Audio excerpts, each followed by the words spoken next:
Om Namo Bhagavate Vasudevaya.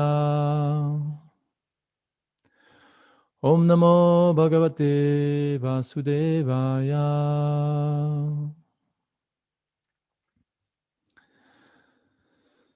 Hare Krishna Prabhus. So thank you again for having me.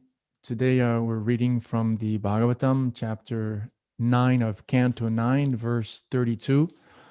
A tragic story, actually. I was reading it yesterday, and when I was preparing it, and at one point I noticed I was actually like depressed. And I was like, why am I depressed? And is it, because of material considerations in my life? Surely.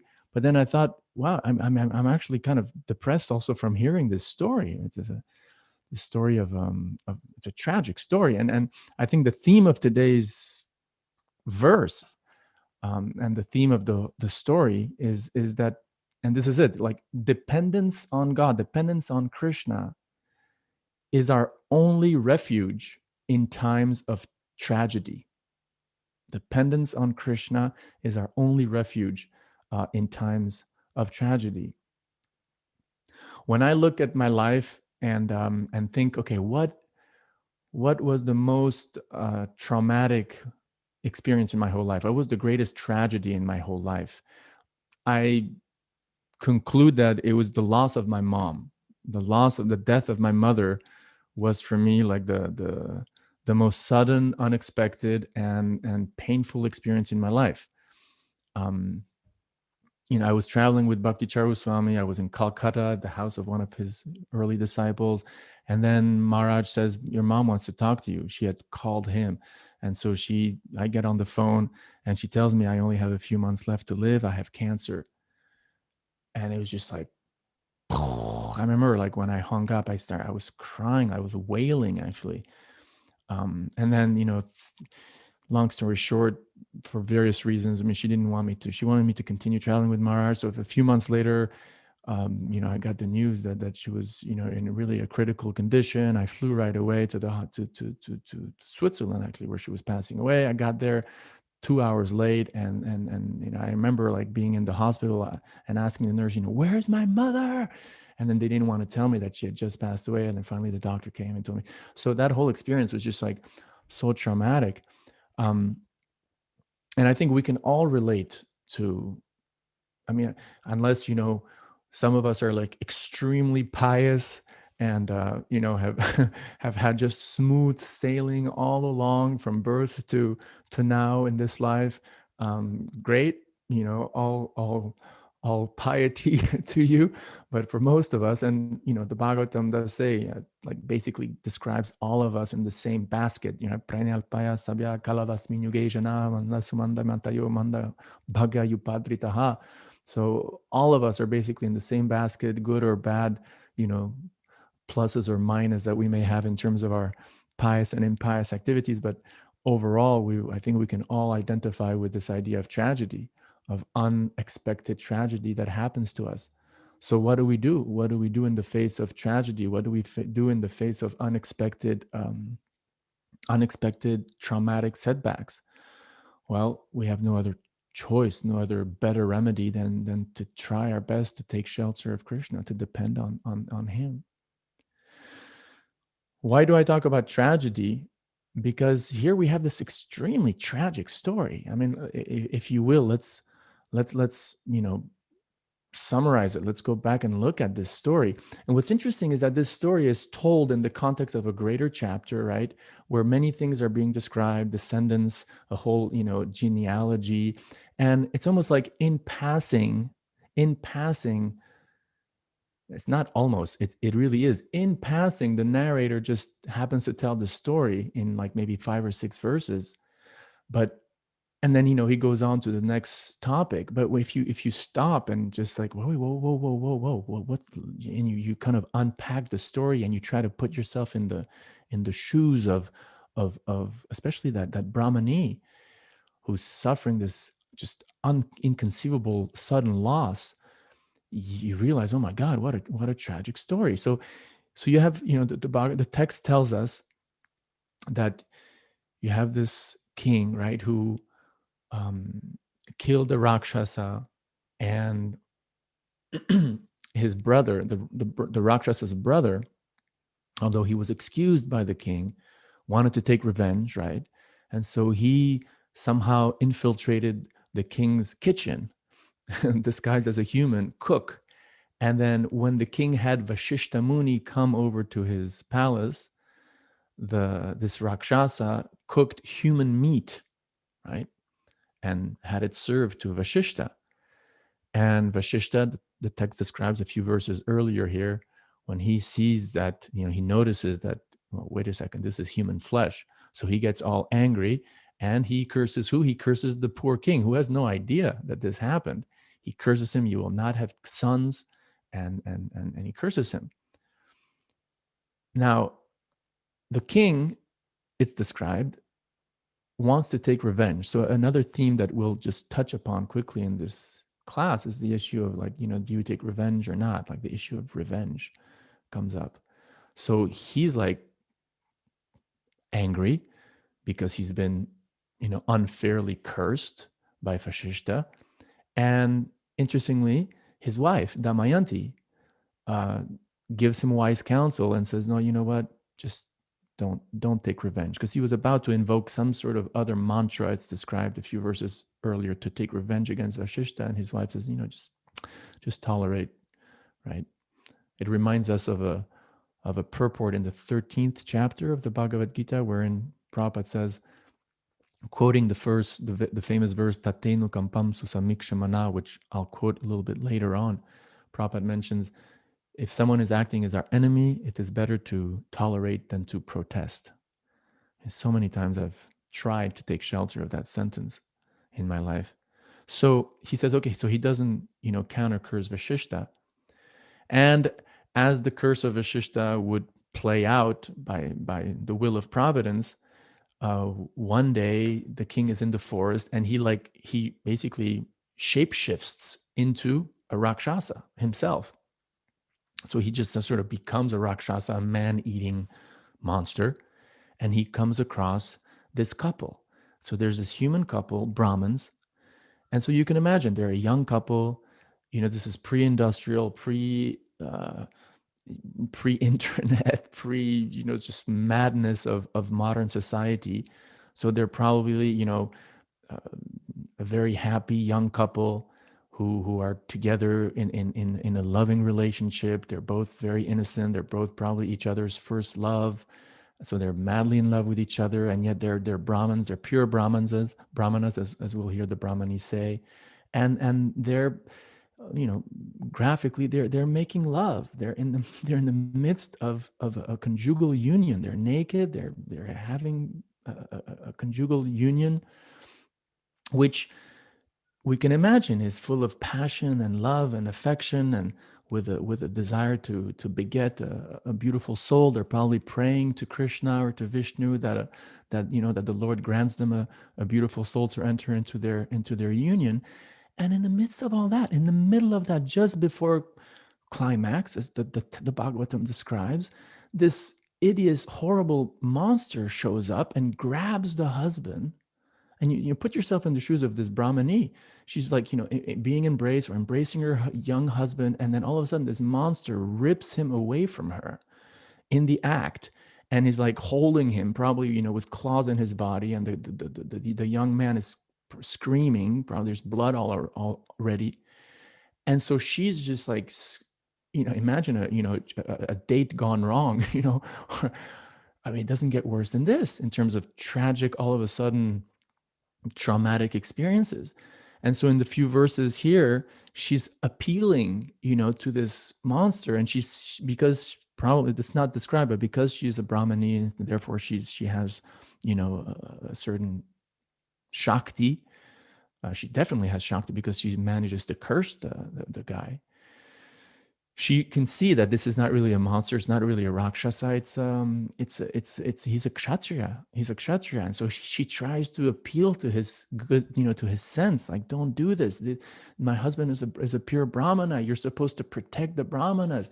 And, we're just in the act of begetting a child. And how could you do this? And please, and with that, and then as this verse says, maybe we should read the verse now and get back into the storyline.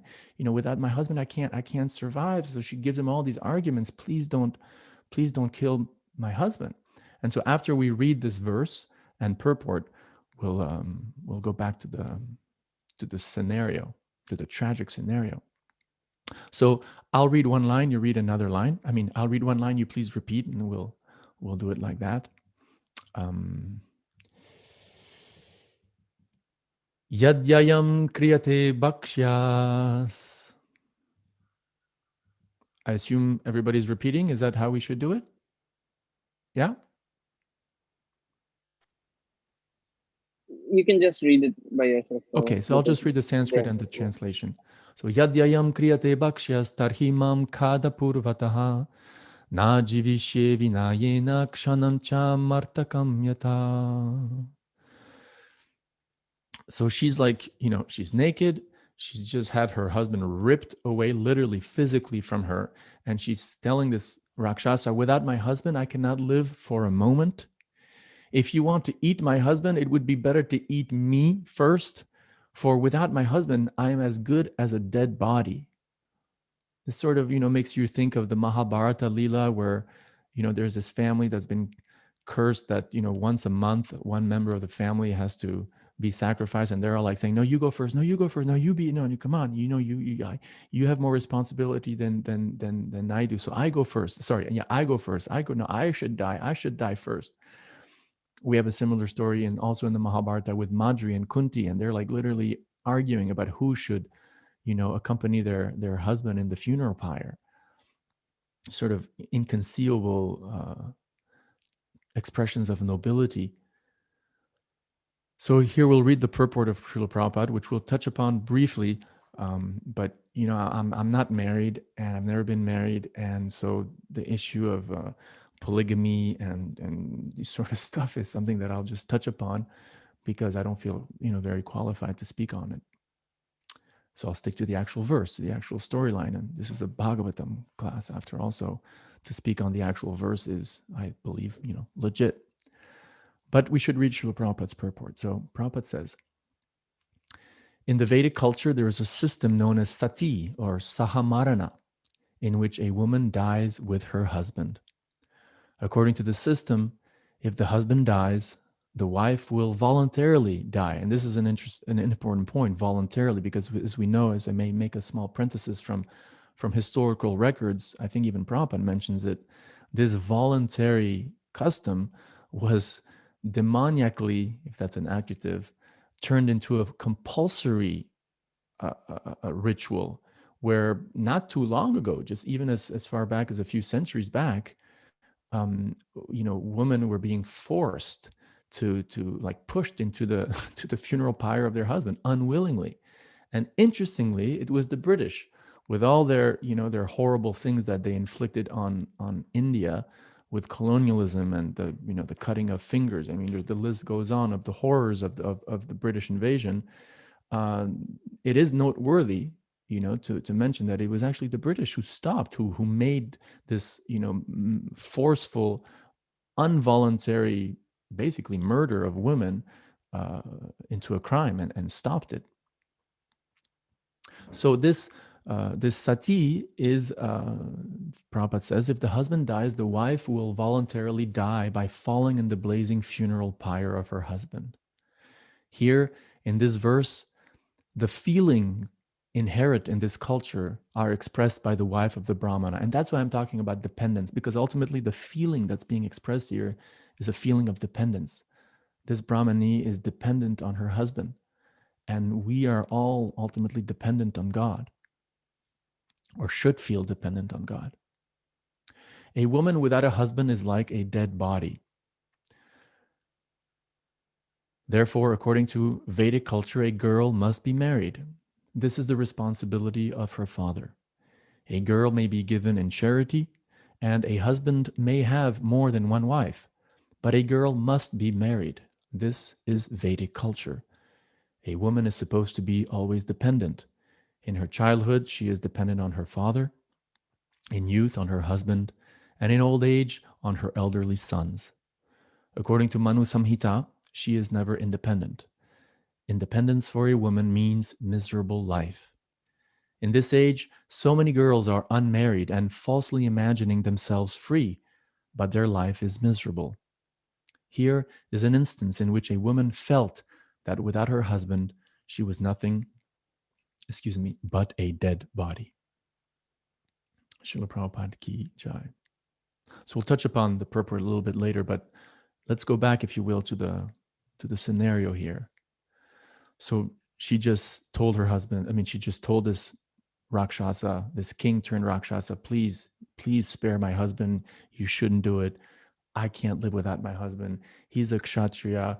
You're a kshatriya. You're supposed to defend the Brahmins. He's a pure Brahmin. He's not just a Brahmin in name or a caste Brahmin. And Prabhupada mentions that in the purport somewhere, right? Not somewhere, in a few verses to come or before, that, a real Brahmana is a Brahmin by action, by deed, and not just by birthright.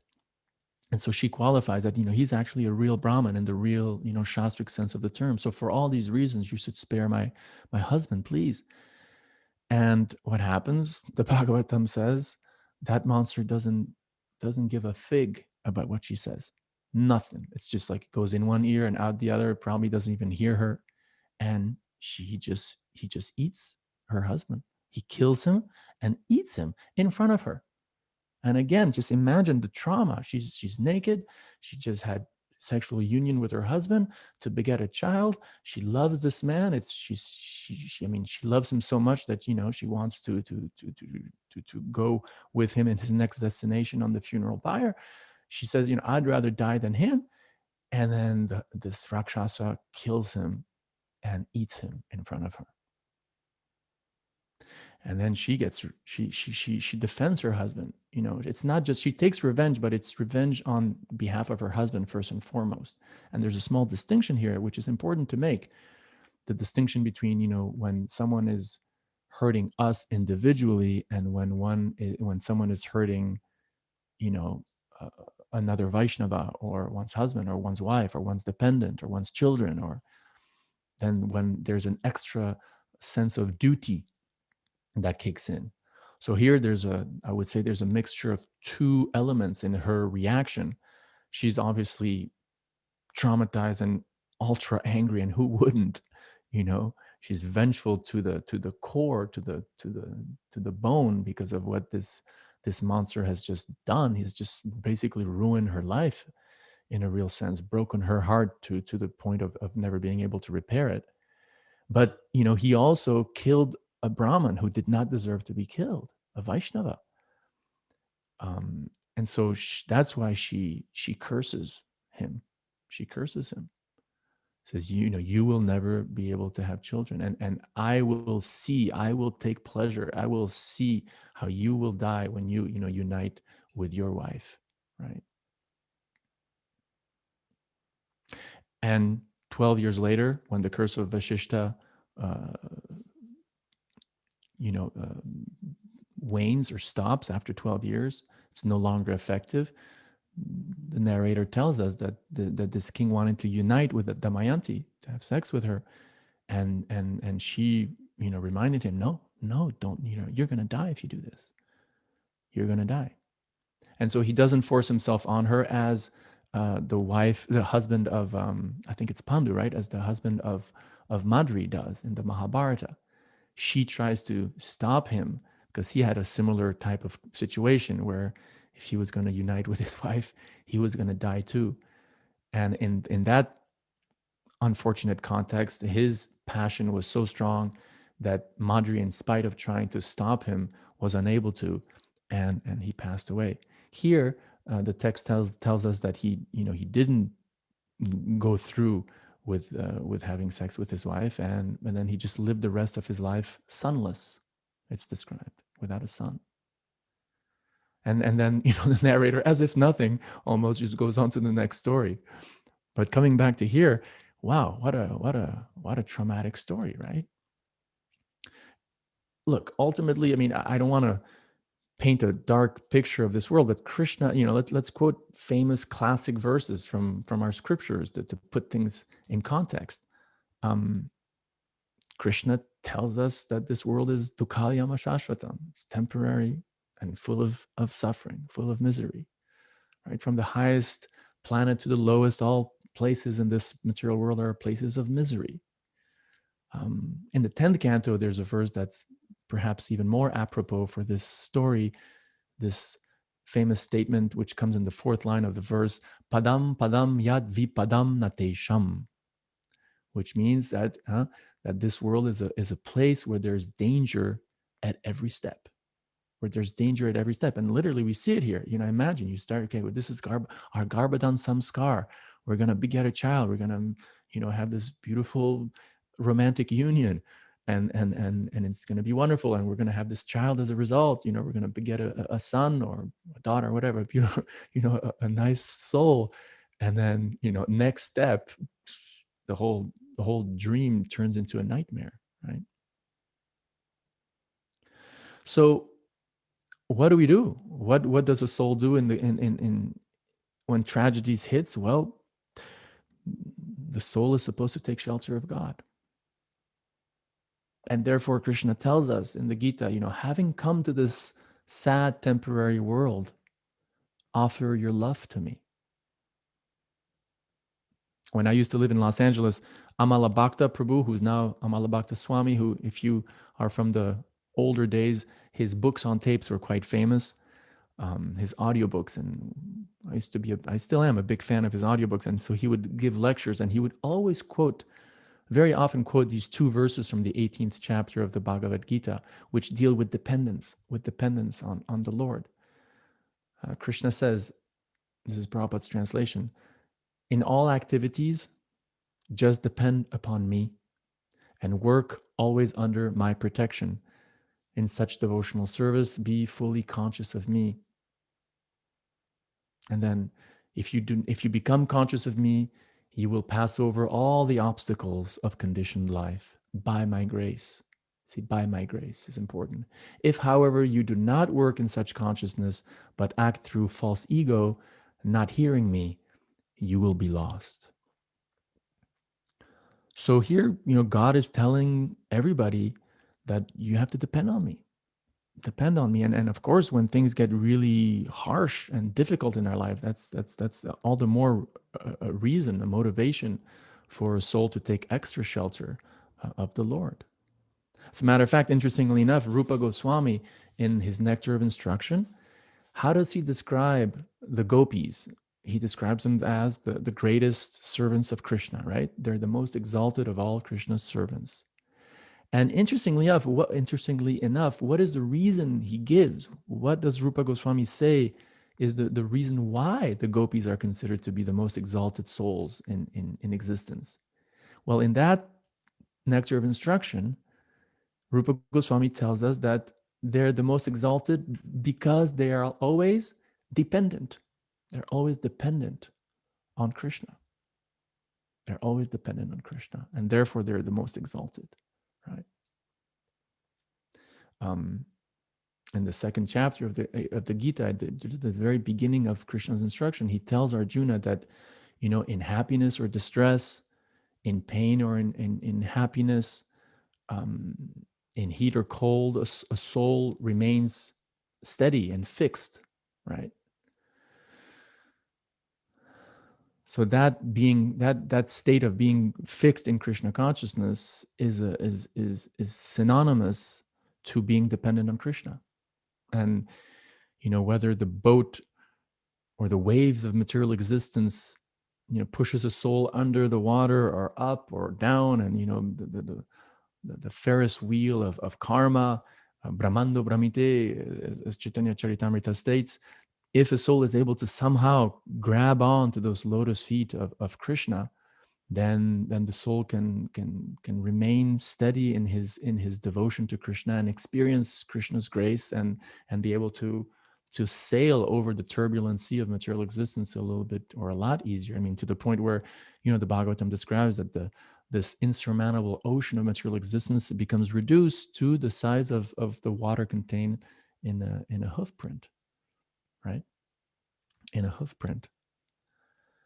So, thinking about what to do practically here as a lesson, no matter who you are, what situation you are in, you should try to, cultivate this sense of dependency upon, ultimately upon Krishna.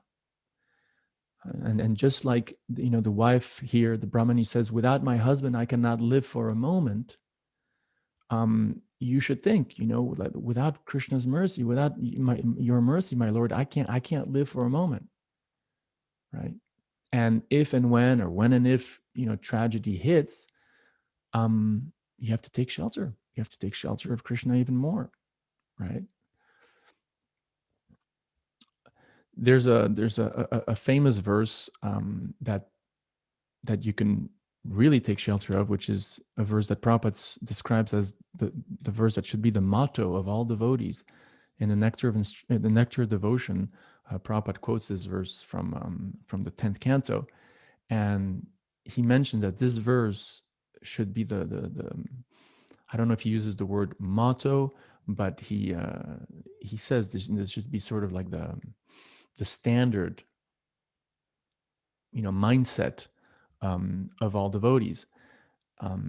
This is a verse I used to read all the time at the LA airport when I was distributing Srila Prabhupada's books, because it was so hard.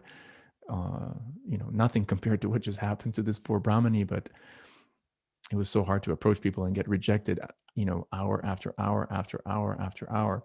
And so this verse goes like this: Tatenu kampam susamikshmano bunjana evatma kritam vipakam ridvagva purbir vidadanamaste jiveta yumukti pade sadayabak.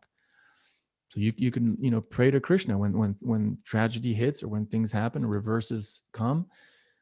You can literally pray and say, my dear Lord, one who earnestly waits for you to bestow your causeless mercy upon him or her, all the while patiently suffering the reactions to his past misdeeds and offering you respectful obeisances with his heart, body, and words, inherits the kingdom of God, because it has become his rightful claim.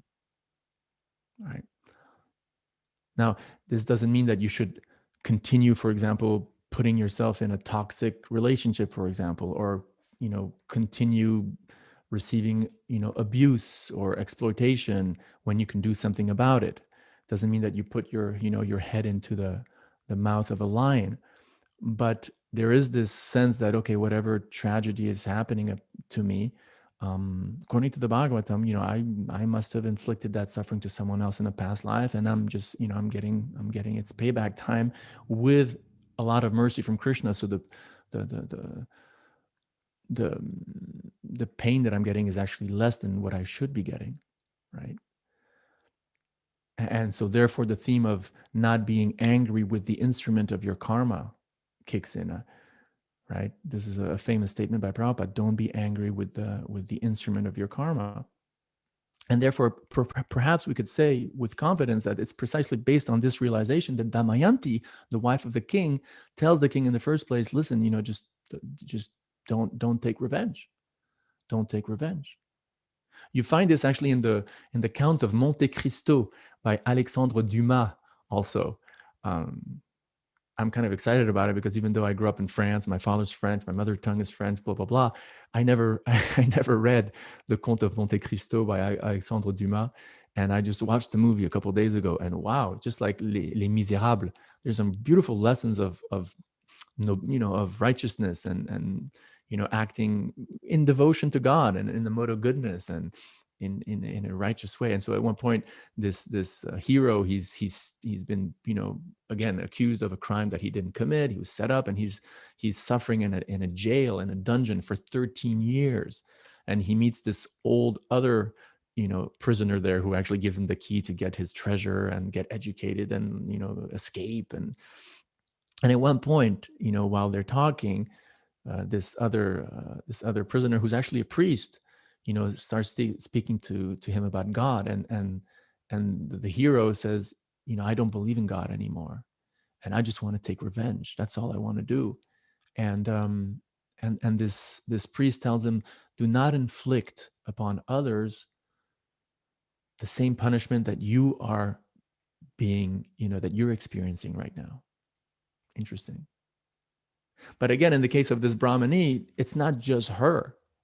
She could have just said, well, okay, well, maybe, I don't know, maybe I ate, somebody's husband in a past life. So I'm experienced. But so, but the point is though, she's taking a stand for her husband, who's a righteous Brahmin, probably a Vaishnava, who doesn't deserve to be killed. And so she's not just standing up for herself, but she's also standing up for him. And here, comes the issue that we also have so you have a responsibility to also stand up for injustice, for child abuse, for example, for any type of abuse, for unfair treatment of somebody else. Even a devotee is insulted, you're supposed to stand up for him or her. So these are considerations to think of in this verse. But the point is, you have to take shelter of Krishna. And when things get really, really hard, you have to take shelter extra more, And take shelter of Krishna can also mean take shelter of Krishna's devotees. Confide in some devotees and that you trust, and somehow, keep being dependent, deepen your dependence on the Lord, right? So before concluding, perhaps we can ask if anyone has any questions or comments on this verse. Thank you, Chandrasekhar Acarya. Thank you for, means especially when you mention about your mom and connecting to there are tragic times in everyone's life, so it was very kind of easily understandable. So thank you very much for bringing important points in taking shelter of Krishna at times of crisis or tragedy. Thank you very much. Adi Pushpa, you wanted to say something? Well, wonderful class. Thank you very much. It's an honor you're here at Purusha. Taking shelter of Krishna and depending on Krishna. And that's it. Not just in the difficult times, but all the time. And in terms of unpacking those terms, taking shelter of Krishna, being dependent on Krishna, Srila Prabhupada explains to us, and this has to do with the relationship with the spiritual master, who gives us a prescribed duty. The scripture gives us prescribed, okay, you're married, then your duty, one of the sacrifices in marriage is to bring children into the world as an offering to the Lord, that this is devotional service and it's appropriate in that ashram. So depending on Krishna, we would explain that as, like the verse that you said, we're entitled to perform our prescribed duty, but not entitled to the fruits of action. We depended on Krishna for the result. So if we're doing something that the spiritual master has to do, trying to do something, and we're trying to do it as an offering to the Lord, that's it. It's perfect. Krishna's pleased. Our criteria is Krishna pleased by what we do, by what we say, by what we try, by what we desire. So if Krishna's pleased and we made the endeavor, our part is finished. And depending on Krishna for the result, whether it looks ridiculous and a complete failure, whether it looks like a fantastic success, whether people ignore us, whether they laugh at us, we don't care. A devotee doesn't, Narayana Prabha, Svarga Prabha, devotee doesn't care if he goes to heaven or hell. The result may or may not be what we expected, what we would prefer. We're dependent on Krishna for the result. And we're taking shelter of Krishna in the sense that, like you quoted, Matra Sparsha Sukha, winter, happiness and distress come and go, fame and infamy come and go, but we are undisturbed in the sense that we maintain our endeavor. We go on in we go on in devotional service and depend on Krishna for the result. So we are detached from the fruits. We don't care how it looks, but we are meant and we are instructed. And Prabhupada tells us to keep trying. Try to do this. Try to do what I'm asking you to do. If it's just some speculation, some whim, some, this thing that we're just trying to do because we like it or we want it, or we would prefer that. That's not really, when you have prescribed duty, Krishna told Arjuna, stand and fight, abandon all desire for gain and safety, and fight for me.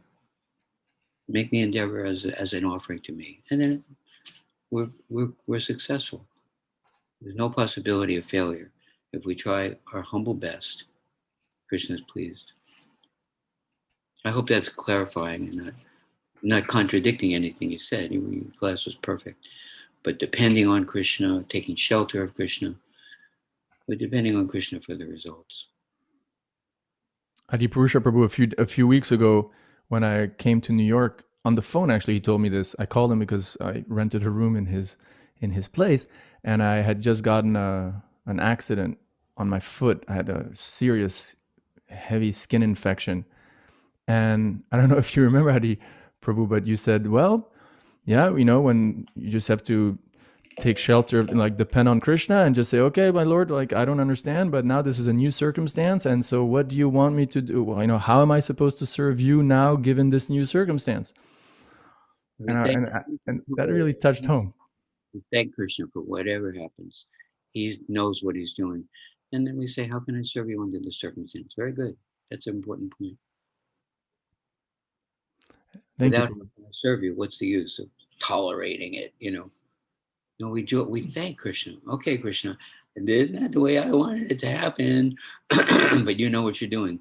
I think somebody else wants to say something there.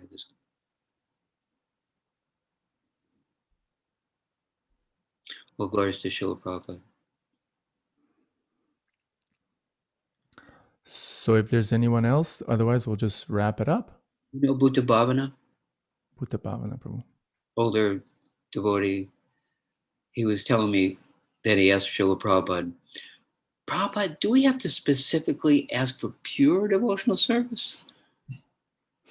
We ask for devotional service. Do we have to specifically ask for? And Prabhupada said, yes. And then this other devotee was there and he said, Prabhupada, I see you want us to be Krishna conscious. And Prabhupada said, no. Wait, what? He said, I want you to go on being Krishna conscious to living Krishna conscious. We are not Bhajananandi. Some people, they sit by Radhakund and they chant Krishna's name all day, forever, for decades. But that's not practical. You cannot do that. But what I'm asking you to do is to give Krishna consciousness. It goes to Nandi, it goes out. Go out. And by some means or another, give somebody access to devotional service. Give them a book, give them prasadam, give them an opportunity to serve. I don't want you to be Krishna conscious. I want you to give Krishna consciousness.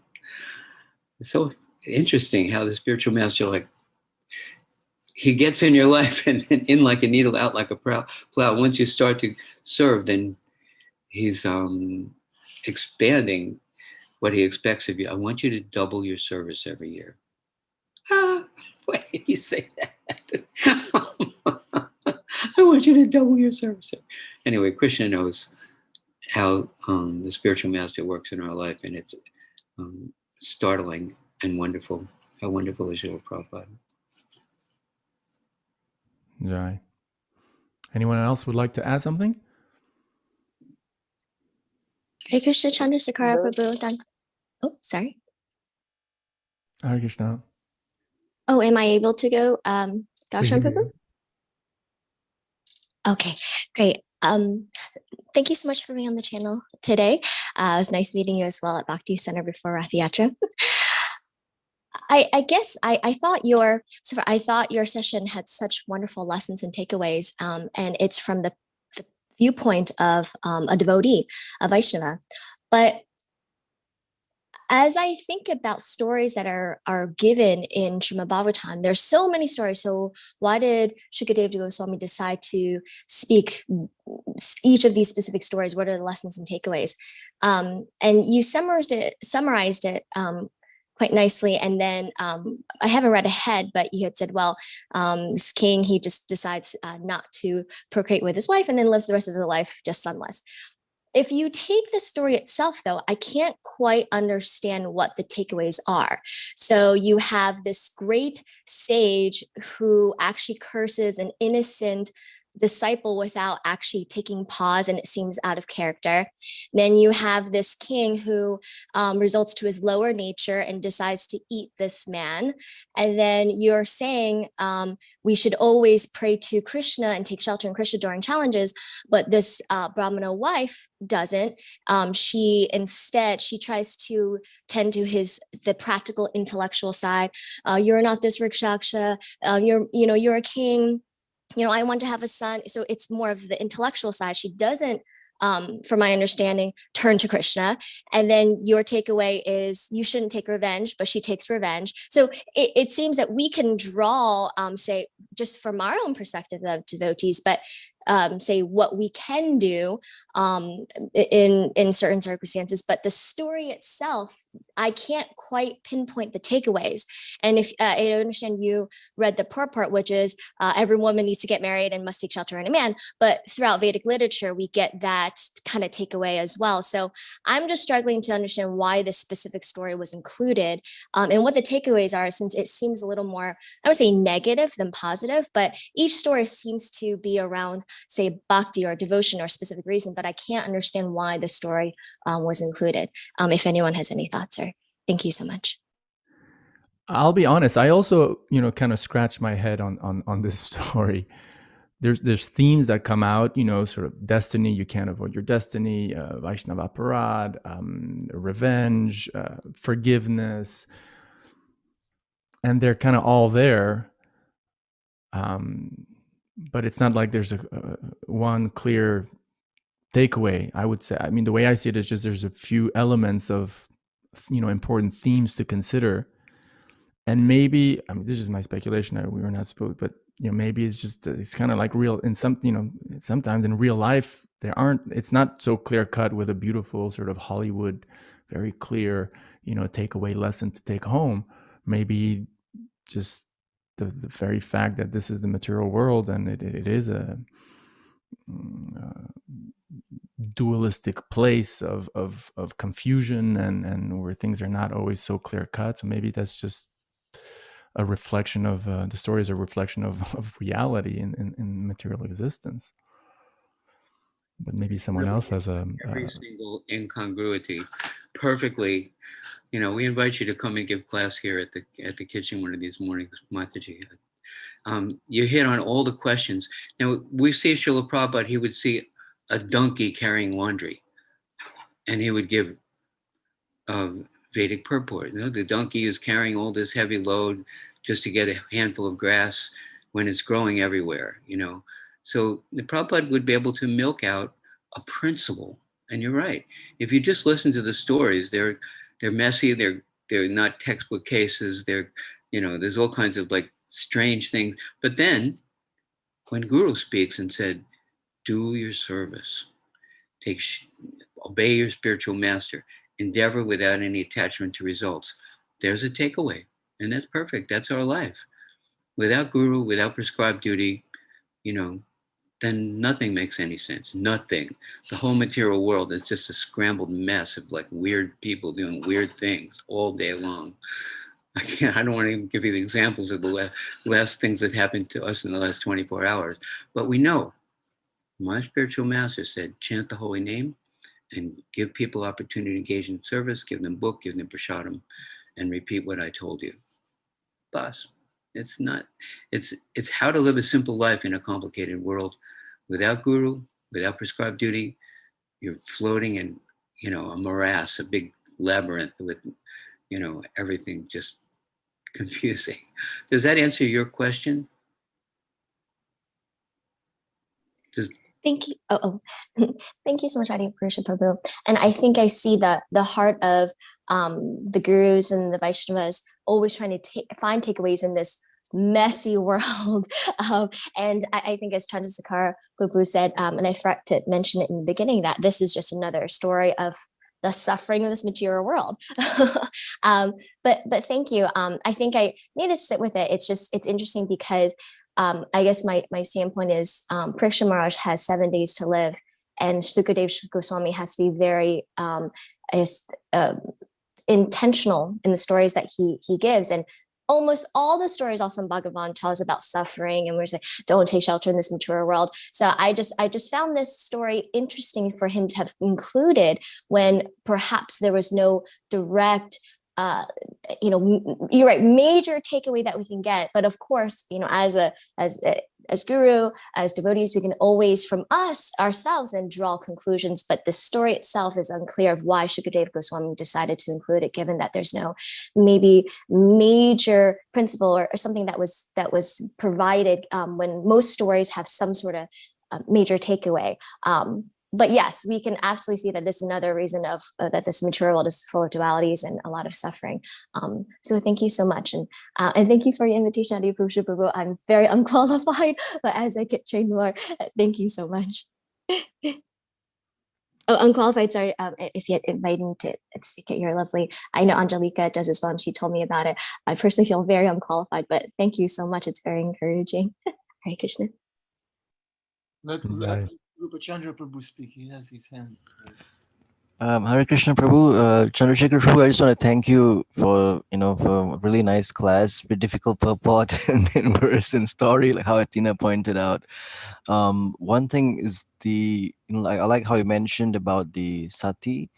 I think that's a great example, because from what I've read from our acharyas in ancient Vedic times, the wife, when the husband passes away, it is so difficult for her to bear the fire of separation because they had such a strong bond that she would rather immolate herself and join her husband in his next destination, which is generally liberation or the higher planets or something. But that's a great example of how a tradition and religion, when it is done without that kind of uh, you know bhakti or emotion backing it, it becomes irreligion. Because in like in pre-colonial times or late early modern times, women were forced, as you pointed out, women were forced to jump into the funeral pyre because they were economic burden. So the families didn't want to maintain them, and that's why they were sort of forced to jump in under the name of tradition and religion. So I thought that is a great example of how sometimes religion and tradition can end up being a religion. I just wanted to make that comment, and you're welcome to to respond to that or elaborate on that. Hare Krishna. Oh, thank you. I think you summarized the point beautifully, or your comment is yeah, perfect. We're walking through the Bhagavatam. Prabhupada's taking us by the hand. We're not just, taking this on by ourselves, the whole thing of anything from, Bhagavad Gita to the Rasa dance, without Guru, without Shastra Chakshus, which is given by the access through our spiritual master. It can be very confusing and misinterpreted. But Prabhupada's there for us. And if we want the association of somebody who is worthy of our complete trust and obedience, one person who we can approach to when we have doubts, then Krishna will give you access to that quality of association. Shisha Guru or Diksha Guru. We see Radhanath Swami giving shelter to thousands of devotees, and they feel protected and guided and confident that I want to assist this devotee because Krishna is speaking to me through him. Jai. Well, perhaps we can end on that nice note, and just we have to continue sticking together and chanting together and serving together, and this way we act as buffers for others' misfortunes, and other devotees also act as buffers for our misfortune, and then together also through our association with each other, the bliss, the joy of Krishna consciousness, the excitement of Krishna consciousness also manifests. So it's through that sangha that we can not just tolerate the suffering, but also experience some significant higher taste, and also work together to share it with others. Jai, thank you very much. Thank you so much. Srimad Bhagavatam If ki you don't, Jai. Srila Prabhupada ki Jai. yeah, thank you so much, Chandrasekhar, for this, taking out your time and giving this wonderful class and discussion. Thank you very much. Thank you. I hope to see you soon. Hare Krishna.